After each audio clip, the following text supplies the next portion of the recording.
Assalamualaikum warahmatullahi wabarakatuh. Hawaltu an asifa al-habiba bi ba'di ma fahima al-fuadu min al-Qur'ani fawajadtu qawli la yafi'u bi dharratin min usri ma'syari al-'atar rabbani. Alhamdulillahil malikil jalali al-munazzah 'anil syariki wal amthali. Wassalatu wassalamu ala sayyidina wa habibina wa syafi'ina wa qurrati a'yunina Muhammad maula Bilal wa ala alihi wa ashabihi wa man tabi'ahum bil ghudwi wal asal, amma ba'du.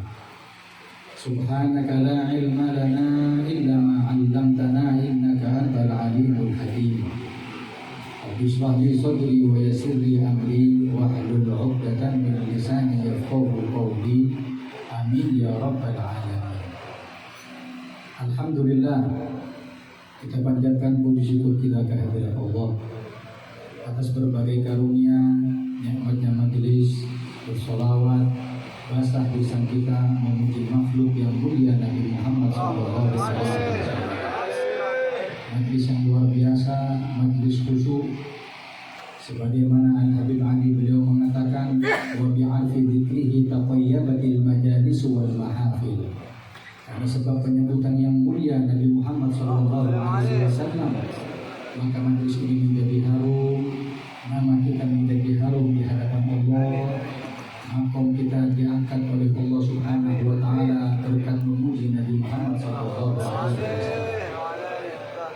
Hadirin yang dimuliakan oleh Allah, bagaimana kita tidak memuji Nabi Muhammad SAW wa huwa aslu wujudina. Kalau bukan Nabi Muhammad, gak bakal ada kita. Adanya Nabi Muhammad, adanya kita. Semua berkat Rasul SAW. Bahkan fasilitas yang Allah siapkan untuk kita, mulai langit dan bumi, surga, neraka, semua berkat Nabi Muhammad. Laula kama khuliqat syamsun wala qamarun wala sama'un wala ardun wala qalamun. Kalau bukan lahirnya Nabi Muhammad di malam 12 Rabiul Awal, gak bakal Allah ciptakan namanya langit, gak ada bumi, gak ada surga, gak ada neraka, gak ada arsy, gak ada kursi. Semua berkat Nabi Muhammad SAW. Mudah-mudahan majlis ini adalah majlis yang dipandang oleh Nabi Muhammad, majlis yang insyaallah berbuah syafaat Rasulullah SAW. Amin ya rabbal alamin. Habaib dan kiram, para habaib yang saya muliakan, tokoh-tokoh masyarakat, para ulama. Alhamdulillah, di majlis yang mulia ini sekarang kita bagaimana mengkaji Rasulullah SAW, sifat mulia beliau, akhlak beliau, budi pekerti beliau.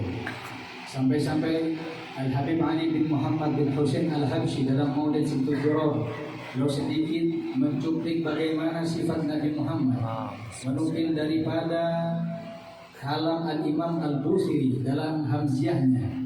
Beliau mengatakan sayyidun dihbuhut tabassum wal masyul huwaina wa nawmuhul ilfa'u ma siwa khulqihin nasim wala ghairu muhayyahu rawdatul ghannam rahmatun kulluhu wa hazmun wa azmun wa waqarun wa ismatun wa hayahu mu'jizul qawli wal fi'ani karimul khalqi wal khulqi muqsitun miqatu. Sayyidul, beliau adalah sayyidul awwalin wal akhirin, sampai mengatakan ana sayyidu waladi adam wala fakhr, aku adalah penghulu seluruh umat manusia dan aku tidak bangga dengannya. Pemimpin umat ini yang dengannya kita mulia, bi asyrafil rusli kunna akramal umami, karena sebab Rasul yang mulia kita menjadi umat yang paling mulia. Umat yang dahulu Allah katakan umat ini umat jahiliyah, yang sampai Allah katakan wa in kanu min qablu lafi dhalalin mubin, wahai umat kalian dulu sesat, umat yang jauh dari tauhid kepada Allah Subhanahu wa taala. Namun subhanallah, atas lahirnya Rasulullah SAW, khitab tersebut berubah menjadi kuntum khairu ummatin ukhrijat linnas. kalian adalah sebaik-baik umat yang dikeluarkan di tengah-tengah umat manusia. Meskipun dikeluarkan di akhir zaman, namun pertama kali yang akan menghuni surganya Allah Subhanahu wa taala. Sayyidul dhihku wat tabassum. Sifat beliau, kata Al-Habib Ali, sifat ketawa beliau gak ngakak, bukan kohkohah, tapi tabassum, senyum. Meskipun apapun yang terjadi gak berlebihan dalam diri Nabi Muhammad. Tabassum Rasul sallallahu alaihi wasallam. Bahkan sahabat mengatakan keadaan Rasulullah setiap harinya adalah aktsaru tabassuman bis sahabat, paling banyaknya orang yang tersenyum di hadapan wajah para sahabat. Allahumma Muhammad. Bagaimana mengajarkan kepada kita tentang idkhalus surur kepada qalbil mukmin. Ketemu orang jangan merengut, ketemu orang jangan mencucu. Rasul sallallahu alaihi wasallam mengajarkan setiap ketemu dengan sahabatnya tabassuman, banyak senyum di hadapan wajah sahabatnya. Memang pernah Rasulullah sallallahu alaihi wasallam terlihat dalam keadaan sedih. Bahkan disebutkan apa yang menyedihkan wahai Nabi Muhammad, dikatakan tidak lain adalah menanggung memikirkan kita sebagai umatnya Rasulullah sallallahu alaihi wasallam. Bahkan disebutkan di dalam kitab At-Tadhkirah karya Imam Qurtubi, bagaimana tabassumuhu sallallahu alaihi wasallam, senyumnya Nabi Muhammad yang mungkin jarang disampaikan oleh beberapa orang. Al-Imam Al-Qurtubi beliau menukil satu hadis dari Abdullah bin Mas'ud tentang golongan orang-orang yang terakhir keluar dari neraka dan awal masuk ke terakhir keluar dari neraka dan terakhir masuk ke dalam surga. Bayangin orang dari kaum muslimin, orang yang keluar dari neraka terakhir dan terakhir juga menjadi penghuni surga. Saat itu disebutkan ada seorang laki-laki, dalam riwayat mengatakan Juhaina. Juhaina itu orang yang terakhir keluar dari neraka, terakhir masuk surga. Ketika meniti di Shiratal Mustaqim, yang kita tahu naik 1000 tahun, ditempuh datarnya 1000 tahun, turun 1000 tahun. Wa in minkum illa wariduha, kita semua akan melewati Shiratal Mustaqim. Itu hamba tersebut ketika sudah berjalan merangkak, yahbu, merangkak, sudah dekat dengan surga, melihat surga sudah penuh. Gak enak, orang terakhir masuk dalam surga, terakhir keluar dari neraka, sampai mengatakan, ya Rabb, di surga sudah penuh, sudah full. Kira-kira anak ini tempatnya di mana? Maka subhanallah, kata Allah Subhanahu wa taala, tamanna ya abad, kau minta apa? Coba kau angan-angan, kau minta surga seperti apa? Katanya, ya Rabb, kalau boleh, sebelum surga itu ada pohon-pohon. Coba kalau boleh saja, anak kalau masuk surga mungkin nggak pantas. Tapi mungkin ada di bawah pohon yang dekat dengan surga. Atini min tilka syajarah li ashraba ma'aha wa adilla bi dhilliha. Aku ingin dekatkan aku ya Allah ke pohon yang dekat dengan surga agar bisa minum airnya dan berteduh di bawahnya. Kata Allah apa? Hal tas'alanna ghairaha? Mau minta yang lain apa enggak? Karena enggak enak terakhir keluar dari neraka. Dan ya Rabb, dan ini sudah cukup, sudah khair luar biasa. Cukup ya Rabb, masuk surga sudah luar biasa. Ini keluar dari surga, dekat dengan surga sudah luar biasa. Akhirnya didekatkan oleh Allah Subhanahu wa taala. Setelah dekat dengan surga, enggak masuk, lihat surga sudah penuh, dilihat ya Rabb, di dalam itu ada pohon lagi ya Rabb. Di situ kalau andai anak masukkan ke situ, anak minum dari situ, berteduh di situ, kayaknya lebih enak. Kayak lebih enak ya Rabb. Asini mintil kasyajarah. Coba saya masukkan ke surga, tapi cuma yang pinggiran ya Rabb. Pinggiran saya jangan sampai yang dalam, apalagi sampai kumpul dengan Nabi Muhammad, gak pantas. Gak pantas. Akhirnya Allah katakan, hal tas'alanna ghairaha? Mau minta yang lain apa enggak? Lah ya Rabb, kasih ini aja. Kata Allah apa? Wahai abad, wahai hamba, maukah aku berikan kepadamu surga yang luasnya antara langit dan bumi? Maka hamba tersebut mengatakan, ya Rabb, atas khawbi, antum ini, kau ini guyon apa softo? Guyonan tentang orang terakhir tapi dapat surga yang luar biasa. Wa anta rabbul alamin, sedangkan engkau ini adalah Tuhan semesta alam. Maka subhanallah, hamba tersebut yang terakhir keluar dari neraka, terakhir masuk surga, dimasukkan ke dalam surga yang surganya luasnya antara langit dan bumi. Wassalamualaikum warahmatullahi wabarakatuh. Disebut setiap orang yang meriwayatkan hadis ini harus mesem seperti ini. Karena Abdullah bin Mas'ud ketika cerita beliau tabassum. Ditanya, kenapa kau senyum wahai Abdullah bin Mas'ud? Beliau mengatakan min tabassumi Rasulullah sallallahu alaihi wasallam. Lima yudhika ya Ibnu Mas'ud, kenapa kau ketawa? Min dzikri Rasulullah sallallahu alaihi wasallam. Ketika ditanya Rasulullah menceritakan hadis ini, lima yudhika ya Rasulullah, kenapa kau ketawa ya Muhammad? Qala min dzikri Rabbil alamin. Ketika Allah Subhanahu wa taala mengabarkan hadis ini, Allah Subhanahu wa taala dalam keadaan tertawa melihat hambanya. Mudah-mudahan Allah jadikan kita termasuk golongan orang-orang yang masuk dalam surga Allah bersama Nabi Muhammad sallallahu alaihi wasallam. Amin ya rabbal alamin. Dikuhut tabassum wal masyul huwaina. Jalannya Rasulullah sallallahu alaihi wasallam ka'annahu yanhattu min sabaq, seakan-akan jalan dari turunan. Gak ada jalannya seperti Rasul sallallahu alaihi wasallam, seakan-akan bumi itu dilipat berkah apapun yang keluar dari Nabi Muhammad sallallahu alaihi wasallam. Wa naumuhul irfa'u, dan tidurnya Nabi Muhammad gak tidur seperti kita. Gak lalai, qalbuhu la yaghful wa la yanam, walakin lil khidmati 'ala dawami muraqib. Kata Imam Ad-Dibahi, yang namanya Rasulullah sallallahu alaihi wasallam tidurnya tak seperti kita istighraq, nyenyak, enggak.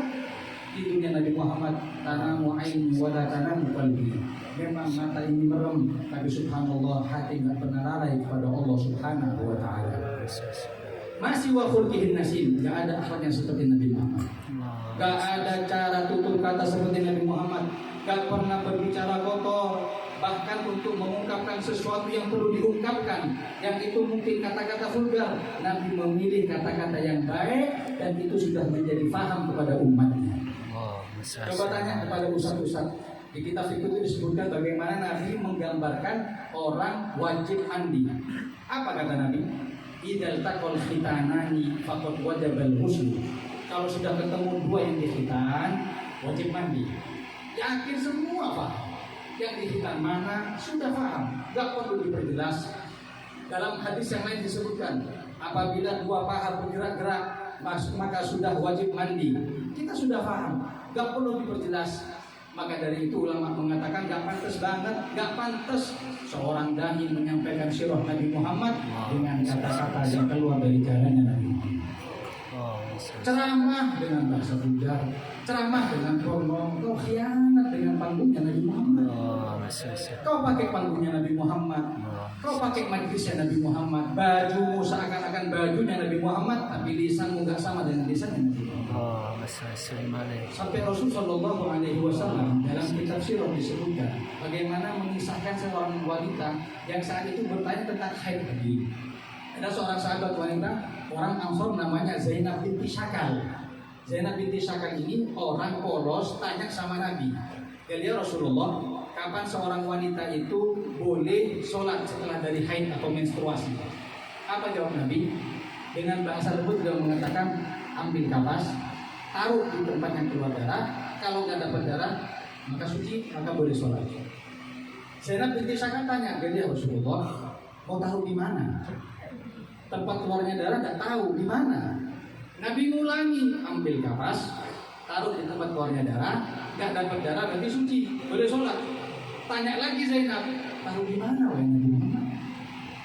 Diulangi 3 kali, ambil kapas, taruh di tempat keluarnya darah, nggak dapat darah berarti suci, boleh sholat. Tanya lagi, taruh di mana wahai Nabi? Kata Nabi, subhanallah, gak paham-paham. Gak lama Sayyidah Aisyah datang, ditarik tangannya Zainab binti Syakal dan mengatakan taruh di sini, kalau nggak dapat darah sudah berarti kau suci. Tafsir yang menyebutkan afdal bagi perempuan wanita yang di sini ada wanita, bukan ustaz. Kalau sesekali boleh, rutinan jangan. Zaman sekarang berbalik, yang hadir laki, yang ceramah perempuan. La haula wala quwwata illa billah. Dan ini manhajnya siapa? Manhajnya Muhammad yang begitu. Lihat bagaimana Rasulullah sallallahu alaihi wasallam masih wa khulqihin nasi wala ghairu muhayyahu rawdatul ghanam, seakan-akan kebun taman yang lebih indah daripada taman yang ada di dunia ini. Rasulullah Muhammad sifat beliau rahmatun kulluhu, Nabi Muhammad rahmat. Ma arsalnaka illa rahmatan lil alamin, rahmat yang sudah fil ghayah munca'adin. Dalam kitab Sirah Ibnu Hisham disebutkan bagaimana rahmatnya Rasulullah SAW kepada seorang yang bernama Fadhalah. Fadhalah ini orang paling benci sama Nabi Muhammad, orang yang sangat cerdik. Dia bilang begini, ini kalau orang perang semua pasukan mati tapi pemimpin hidup, maka belum kalah namanya. Tapi kalau perang pemimpinnya mati, pasukan masih banyak, berarti sudah menang. Nah, ketika Fathu Mekah, Rasul Shallallahu Alaihi Wasallam bawa saat itu pasukan 10.000 menyerang kota Mekah. Kemudian masuk Islam di kota Mekah tersebut 2.000, jadi 12.000. Itu nggak ada yang tahu Fadhalah apakah orang yang beriman atau tidak. Tapi bilang sama Nabi Muhammad, diambil zinjar itu pisau kecil seperti pisau tentara, ingin menikam Nabi Muhammad biar dia. Tidak ada yang tahu. Ketika sudah Nabi Muhammad masuk ke Ka'bah saat itu, yang di situ ada patung, ada gambar, kemudian Nabi menunjuk dengan patung tersebut, semua patung berguguran. Keluar beliau dari Ka'bah, pelan-pelan turun dari tangganya Ka'bah, Fadhalah di belakangnya, ingin menusuk dari belakang Nabi Muhammad. Subhanallah. Apa yang terjadi? Nabi noleh lagi, Nabi tahu hadir.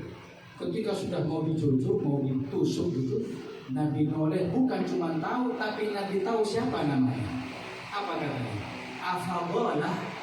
Apa kau namanya Fadhalah? Farta'ada Fadhalah. Takut gemetar Fadhalah. Bingung. Bayangkan mau nusuk, gak ada orang tahu, itulah Nabi Muhammad. Sampai dikatakan makanya pandangan Rasulullah SAW itu bukan cuma 1 meter atau 2 kilo, 3 kilo, tidak. Tapi apapun yang dipandang Nabi Muhammad jauh ke depan, tahu semua apa yang akan terjadi. Sudah ditebak sama Nabi Muhammad. Afadhalah itu Fadhalah. Sebentar, baru Nabi mengatakan, ma tuhaditsu bihi nafsuk, dalam hatimu ada apa Fadhalah? Karena gemetar, Fadhalah mengatakan, ya Muhammad, ini Abdullah dzikr kathir. Karena dzikir Muhammad, masa dzikir tapi pisau. Karena rahmat Rasulullah, diambil tuh pisau, ditaruh oleh Nabi Muhammad, sama sahabat Yadul Syarif, ditaruh tangan beliau yang mulia ke dada Fadhalah dan mengatakan isyhad bi Fadhalah. Syahadat wahai Fadhalah. Langsung Fadhalah subhanallah, asyhadu an la ilaha illallah wa asyhadu anna Muhammadar Rasulullah, fa aslam Fadhalah. Setelah dilepas tangan mulia tersebut, maka Fadhalah mengatakan, demi Allah, tidak ada manusia yang aku cintai melebihi cintaku kepada Nabi Muhammad SAW. Rahmatul kulluh. Rahmat Nabi Muhammad kepada saudaranya rahmat, sahabatnya rahmat, orang yang ahli maksiat rahmat, kepada orang Arab rahmat, yang orang tidak tahu rahmat, semuanya rahmat, kepada anaknya, istrinya, tetangganya, familinya, kerabatnya, semua rahmat. Tidak lain adalah anugerah dari Allah Subhanahu wa Ta'ala. Rahmatul kulluh wa hazmun. Nabi Muhammad adalah hazm. Hazm itu orang yang perkasa, orang yang sudah paling kuat. Wa azmun, orang paling istiqomah. Wa waqarun, waqar Nabi Muhammad. Wa ismatun wa haya'un. Ismah dijaga oleh Allah. Berapa banyak Abu Jahal ingin mencelakai Nabi Muhammad tapi selamat. Orang Yahudi ingin mencelakai Nabi Muhammad, selamat. Sampai dikatakan insolifu ketika turun ayat Al-Quran, wallahu yaqsimuka minan nas. Wahai Nabi Muhammad, aku kata Allah sudah menjagamu dari gangguan semua orang. Maka Nabi mengatakan insolifu, wahai sahabat yang jaga saya, keluar, pulang. Waqad asomani Rabbi, Allah sudah menjaga aku, gak butuh dengan penjagaan manusia. Allahumma shalli ala Muhammad. Wa ismatun wa haya'u, Nabi Muhammad pemalu. Dari sisi apapun Nabi Muhammad malu. Ketika pernikahan Sayyidatina Zainab, ini orang-orang sudah makan semua tapi nggak pulang-pulang. Tapi Nabi Muhammad berdiri di luar, mau musir nggak enak, sampai terlihat ihmar wajhuhu, sampai wajah beliau merah, malu untuk mengusir mereka, orang-orang yang bertamu kepada Nabi Muhammad. Malu, apalagi untuk bermaksiat kepada Allah Subhanahu wa Ta'ala. Maka dengan sirah Nabi Muhammad, cerita Rasulullah SAW, kita rindu dengan Nabi Muhammad, kita cinta dengan Nabi Muhammad.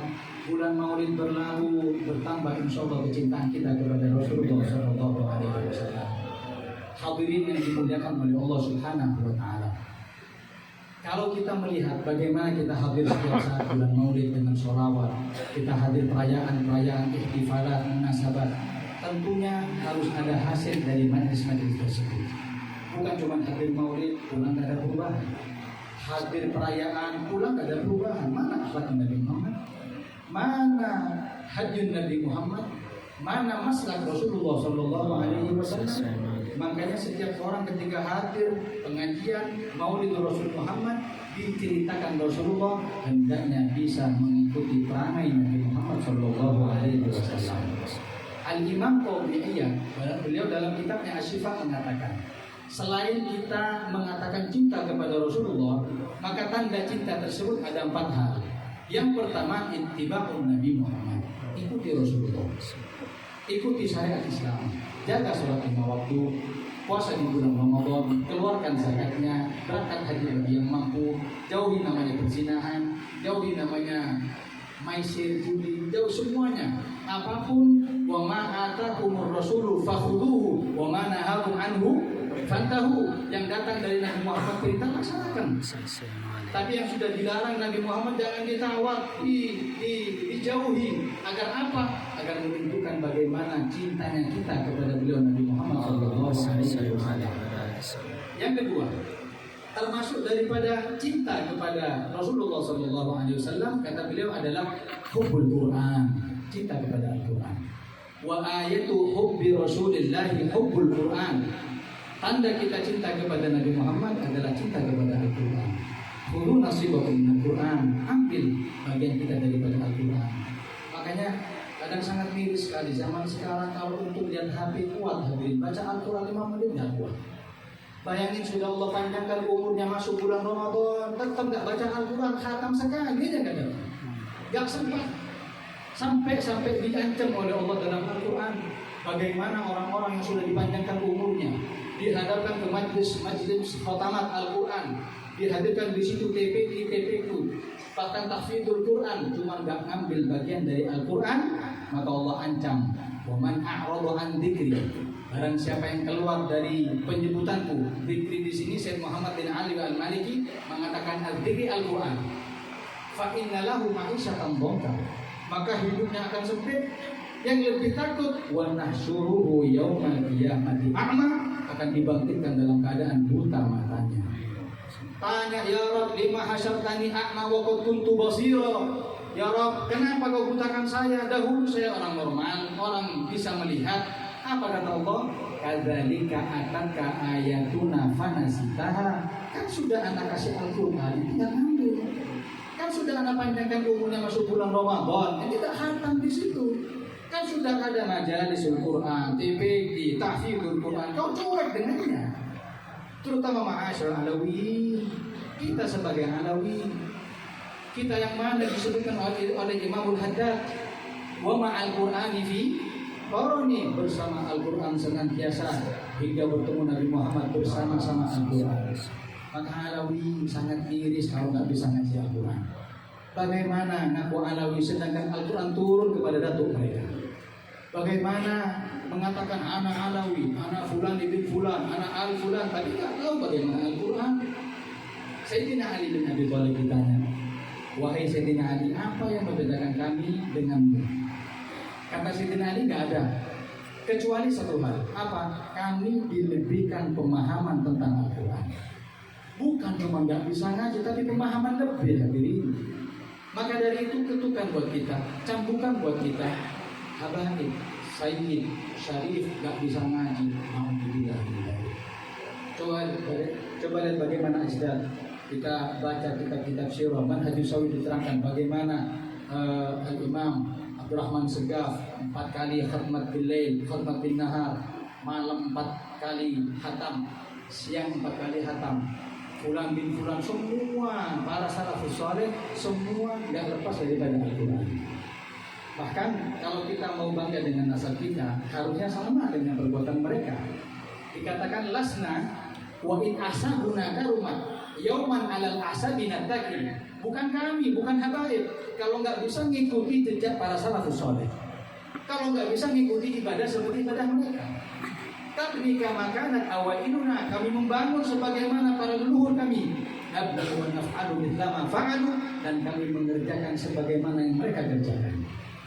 Dalam riwayat Al-Habib Muhammad bin Abdullah bin Saleh Al-Attas, putranya Habib Abdullah bin Saleh bin Muhammad zamannya Habib Ali Habsyi, ketika duduk di majlisnya Habib Ali Habsyi, mendengar bagaimana Habib Ali Habsyi mengatakan, karena Habib Abdurrahman Segaf kalau satu hari 4 kali hatam pagi, 4 kali hatam malam, kemudian hatinya terenyuh, masa jadi seperti ini, anak kok jauh dari situ.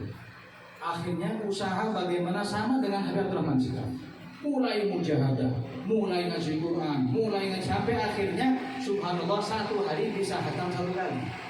Terus mujahadah satu hari 1-2 kali hatam, mujahadah satu hari 2-3 kali hatam, sampai akhirnya subhanallah satu hari bisa sama dengan Habib Abdurrahman Segaf 4 kali hatam pagi, 4 kali hatam malam. Setelah itu nulis surat dari Habib Ali Habsyi, alhamdulillah ana sudah ikut ajdad sebagaimana Habib Abdurrahman Segaf pagi hatam 4, malam hatam 4, ana juga begitu. Fabiha wa ni'ma kudu minallah.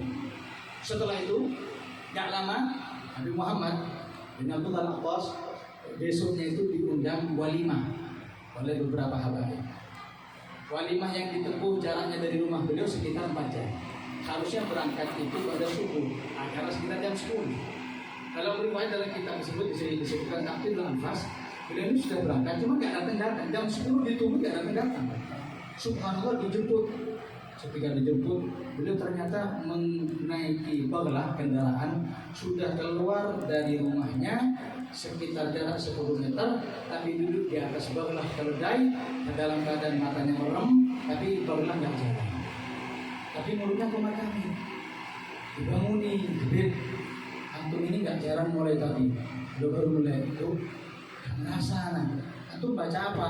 Anak baca Al-Quran. Ayo beliau ungkapkan qara'na al-qaulal thaqil. Saya baca perkataan yang berat. Inna sanulqi 'alaika qaulan thaqila, akan kami berikan wahai Muhammad kepadamu Al-Quran, perkataan yang berat. Akhirnya barulah tersebut nggak bisa jalan. Katanya kalau gitu Habib ngajinya berhenti dulu. Ini walimah nggak mulai membantu. Subhanallah, beliau berhenti ngaji, jalan sampai akhirnya menghadiri walimah tersebut. Ada ahlul bait Rasulullah yang nggak jauh daripada Al-Quran, bukan sesuatu yang sifatnya duniawi. Habaib sekarang jauh daripada Al-Quran, tapi dekat dengan akhbarul dunyawiyah, politik faham, artis faham, pemain sepak bola subhanallah apal semuanya, tapi nggak tahu bagaimana ayat ini turun, kepada siapa diturunkan, bagaimana asbabun nuzul. Ada hadirin. Bahkan yang sangat miris sekali, para habaib alawi menjadi komentator agama. Apa kata Rasulullah? Saya di alanas sanawat khada'at, akan datang kepada kalian tahun-tahun penuh dengan khianat. Yusaddiq fiha al-kadhib wa yusawwikadhib fiha as-sadiq, yang benar didustakan, yang dusta dibenarkan. Wa yu'taman fiha al-kha'in wa yukhawwin fiha al-amin, yang amanah dikhianati, yang khianat diberi amanah. Terus Nabi mengatakan apa? Wa yatakallam fiha ar-ruwaybidhah, dan yang ngomong zaman tersebut adalah para ruwaybidhah. Sahabat tanya, "Fama ruwaybidhah ya Rasulullah?" Siapa ruwaybidhah di zaman yang sudah hancur semacam itu? Nabi mengatakan, "Qala ar-rajulu tafa yatakallam fi amril amma." Orang yang bodoh kepada ilmu agama, tapi komentar seakan-akan pintar agamanya. Dikit-dikit di Facebook, dikit-dikit di media sosial, di Instagram, di TikTok, seakan-akan ahli agama. Pondok enggak, taklim tidak, madrasah tidak. Ada itu. Jangan sampai dari dalam kita, jangan sampai kita pelakunya. Makanya jaga lisan, jaga jari, jaga tangan. Al-Muslim man salimal muslimuna min lisanihi wa yadihi. Muslim itu adalah orang lain selamat dari lisan kita ketika ngomong dan dari jari kita ketika komentar. Makanya Al-Imam Ja'far Shadiq beliau mengatakan, ada bani abi bisalam. Ayat itu mendidik saya dengan 3 hal. Siapa ayah beliau? Muhammadul Baqir. Apa? Yang pertama, man la yataqayyad lafzuhu yandam. Orang yang tidak mengikat lisannya akan nyesel. Mending nyesel gak ngomong daripada nyesel sudah ngomong. Rasul sallallahu alaihi wasallam di malam Isra wal Mi'raj melihat ada hewan yang sur atau banteng keluar dari lubang yang kecil. Tanya kepada Jibril, "Ma haula Jibril?" Apa itu? Kata Jibril, "Haula min ummatik." Itu gambaran amal umatmu. Apa itu? Adalah orang yang ngomong dengan omongan yang pedas, nyakiti kaum muslim, kemudian nyesal dengan omongannya. Gak bisa ditarik, gak bisa jaga omongannya. Hati-hati dengan lisan. Jinnu musolir, ujurkan kabir. Lisan yang bertulang kecil hadirin, tapi subhanallah bisa memporak-porandakan diri. Al-Imam Ja'far Shadiq beliau mengatakan ada dari Abi Talab. Aku dididik dengan 3 hal. Pertama, urusan lisan. Yang kedua, man yashab sahib su la yaslam. Orang yang berteman dengan teman yang tidak baik dapat Islam. Sayyidina Ali mengatakan, anak tahu orang ini dari temannya. Kalau ini temannya baik, orang ini baik. Orang ini jujur, dia temannya. Kalau temannya jujur, orang ini jujur. Semua tergantung daripada temannya. Innal qarina bil muqarini. Yang tadi nama teman tadi itu akan mewarisi watak satu dengan yang lainnya. Jaga lingkungan kita banyak alawi. Jaga para habaib, pondokkan, masukkan madrasah. Cari kepada mereka kajian-kajian ilmu. Sudah banyak habaib di sini, orang alim banyak di sini. Masukkan ke tempat-tempat yang mulia dan atur bi'ah mereka, lingkungan mereka menjadi lingkungan yang baik sesuai keinginan Nabi Muhammad SAW. Al-Imam Ja'far Shadiq beliau mengatakan ada banyak ahli kitab. Kata beliau, man yadkhul madakhil su'itaham. Kalau ada orang masuk ke tempat yang jelek, ya pasti lisannya jelek. Masuk ke tempat biliar, pasti dibilang aja main biliar. Masuk ke lokalisasi, terus bilang, ada ngapain Ustaz? Ada wailogo. Tidak, iwan apa tuh? Tak bakalan yutaham, nanti masuk ke tempat yang jelek, jadi yutaham. Kalau nanti masuk ke tempat yang baik, meskipun kita ini jelek, kan luar jadi baik. Maka 3 ini kita ambil. 3 wasiat Imam Ja'far Shadiq dari ayahnya kita ambil untuk bekal kita dalam kehidupan dunia ini. Mudah-mudahan semua diberikan oleh Allah. Kita dijadikan orang-orang yang berkah, orang-orang yang bisa memberikan manfaat. Insyaallah Allah panjangkan umur kita. Insyaallah sebagaimana dikumpulkan di sini telah berbuah hidup kita di surga Allah. Amin ya rabbal alamin. Sallallahu alaihi wasallam. Muhammad wa alihi wasallam. Alhamdulillahirabbil alamin.